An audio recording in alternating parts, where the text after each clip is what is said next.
ingat pertama kali melihatmu. Kau masuk ke dalam hidupku tanpa permisi, berputar bagai gasing di dalam pikiranku. Entah kau milik siapa, hatiku keras kepala. Ceritakanlah tentang harimu. Berbincanglah sampai salah satu dari kita tertidur. Aku tidak akan bosan dengan semua yang kau ketik. Betapa sering aku menduga-duga, adakah kode yang tersirat dalam kolom chat kita? Aku tidak mau berdrama, tapi aku tidak bisa mengeluarkanmu dari kepala. Aku tergila-gila, hingga tak tahu lagi mesti berbuat apa. Ini semacam hasrat purba yang lebih tua dari manusia. Jika kau percaya akan jodoh, mungkin ini adalah contohnya. Dan aku tidak berbicara perihal parasmu atau apa yang kau punya. Ada sesuatu tentangmu yang membuatku merasa baik-baik saja. Entah apa. Kau selalu mampu membuatku jujur mengenai segala hal, kecuali satu, perasaanku. Andai saja aku mampu memberitahumu. Tapi aku terlalu takut akan reaksimu yang tidak sesuai dengan imajinasiku selama ini. Bukankah fiksi lebih meninabobokan dibandingkan kenyataan? Bukankah kita adalah dua orang yang terlanjur menikmati berkubang dalam zona pertemanan? Tubuh kita berlumur harapan palsu. Tanganku menggapai-gapai mencari jalan keluar, sementara tanganmu mencegahku kemana-mana. Tunggu sebentar. Izinkan aku keluar dari zona pertemanan kita untuk sejenak. Akan kutunjukkan padamu sebuah gerbang menuju dunia paralel. Mari, ikut aku ke sana. Di dunia paralel, aku tidak perlu lagi repot-repot menyatakan apapun. Kau akan setuju untuk bersanding denganku tanpa perlu ada serentetan peristiwa yang membuat kita semakin pelik.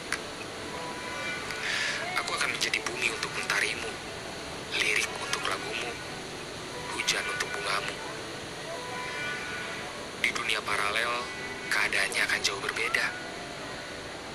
Walau begitu, kau tahu aku akan tetap menjadi orang yang sama, yang merindukanmu dengan sederhana, mengejarmu dengan wajar, menyayangimu dengan luar biasa, dan menyakitimu dengan mustahil.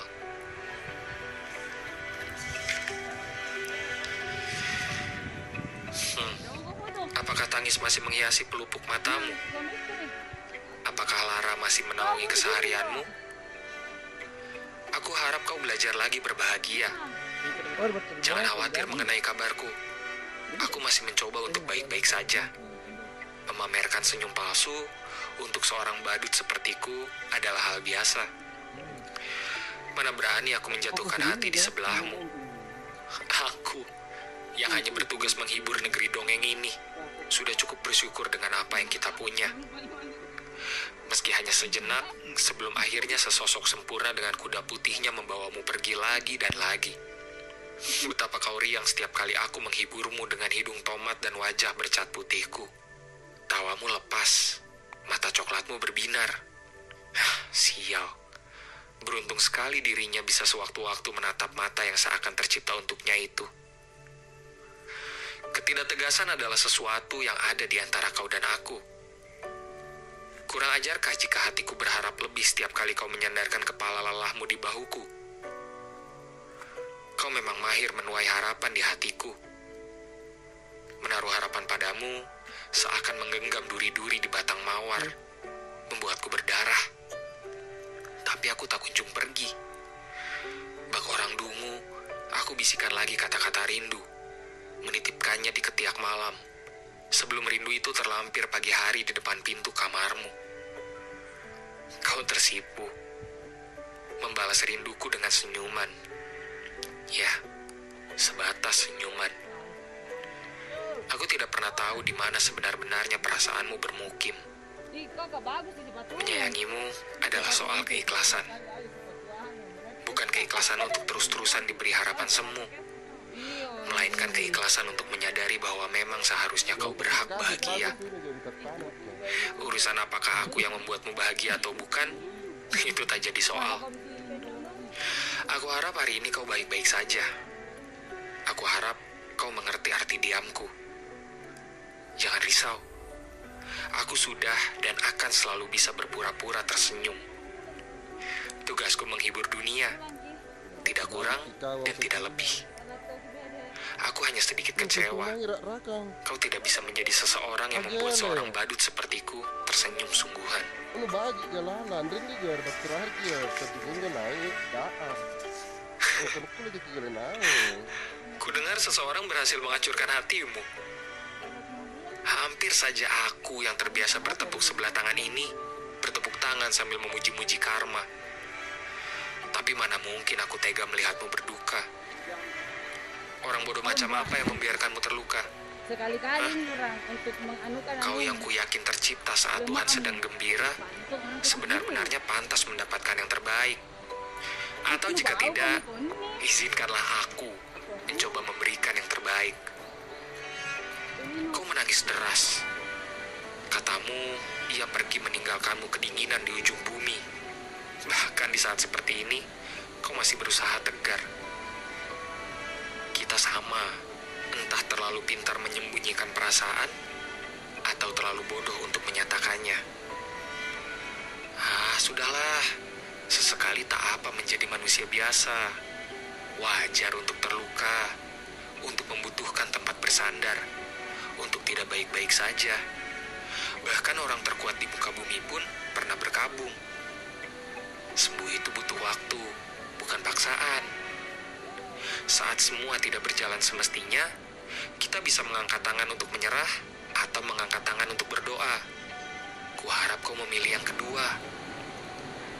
Ayolah, hentikan isakanmu. Apa harus memprioritaskan orang yang hanya menjadikanmu pilihan? Hei, kau bukan pilihan ganda. Dia bukan jawaban. Dan hidup kalian bukan kertas ujian. Bukan rezeki dia, tapi rezekimu untuk kelak dapat seseorang yang bisa memprioritaskanmu. Yang tidak punya hati jangan dimasukkan dalam hati. Yang tidak punya perasaan jangan dibawa perasaan. Yang main-main tidak perlu dianggap serius. Kalau kau sedang rapuh, simpan sejenak hatimu. Biarkan proses dalam waktu menyembuhkan. Perasaan memang tidak bisa diburu-buru, tapi juga jangan berlama-lama meratapi seseorang yang tidak bisa menghargaimu. Dekatkan dirimu pada orang-orang yang membuatmu bahagia. Merekalah yang harus kau jaga. Yang lainnya hanya menumpang lewat. Jadi, sebelum menoleh lagi ke belakang, pastikan kau lihat seseorang yang menantimu di depan. Mengenang masa lalu bukan berarti harus mengulang. Kalau dia tidak bisa menghargai kesempatan baik yang kau beri, beri dirimu sendiri kesempatan untuk mendapatkan kisah yang lebih baik. Karena yang benar-benar peduli akan menghentikan air matamu jatuh, bukan membuat air matamu jatuh. Ketahuilah, beberapa tangan melepaskan genggamannya saat hidupmu bertambah sulit agar tanganmu kosong dan bisa digenggam oleh seseorang yang takkan pernah melepaskanmu.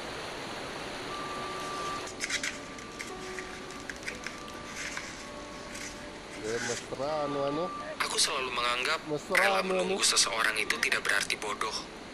Itu hanya berarti teguh pendirian. Karena sekuat apapun kita menyangkal sesuatu yang dikatakan oleh hati, sekuat itu pula hati akan berusaha mendesak. Mungkin karena itulah aku tidak bisa meninggalkanmu sendirian.